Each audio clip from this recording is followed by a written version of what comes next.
Hello nga pala sa mga taga-Basay dyan.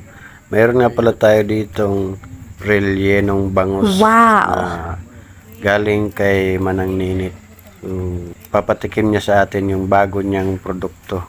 Pwede niyo siyang i-message guys through messenger. Search niyo na lang.